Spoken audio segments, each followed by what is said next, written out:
คนเฮาซุมื้อนี่อายุน้อยๆนึงก็ตายแล้วเนาะเพราะก็60 61 62นึงก็ตายแล้ววะนี่ห้วยมันต้องเบิ่งจากของเด้ผู้ใดก็ได้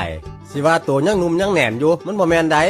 สิกินหยังสิเฮ็ดหยังก็ต้องระวังเด้แม่นนั่นแล้วมีแต่รุ่นเฮาเนาะพ่อใหญ่เหี่ยวตายซุมื้อนี่ขึ้นไปขึ้นมามันคือถอนเข้ามาคักแต่ละพ่อใหญ่เหี่ยวมันคอนละตัวหันจังน้อยก็เจ้าเด้บัดนี้เอ้า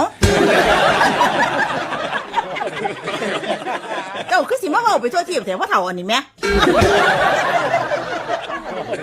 เจ้าอายุหลายก็ข่อยเด้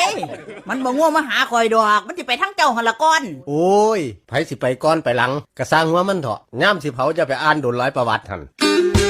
ก่อนคนว่าดีก็เขียนว่าดีคำเดียวก่อนคนว่าซัวก็อ่านว่าซัวคำเดียวสุกเขาเตาเผาโลดแม่เอ้าอย่าไปให้ผู้อื่นย่างนั่งฟังเถอะเว้ยเปิดสมุดออกเอาเด้อพี่น้องเด้อ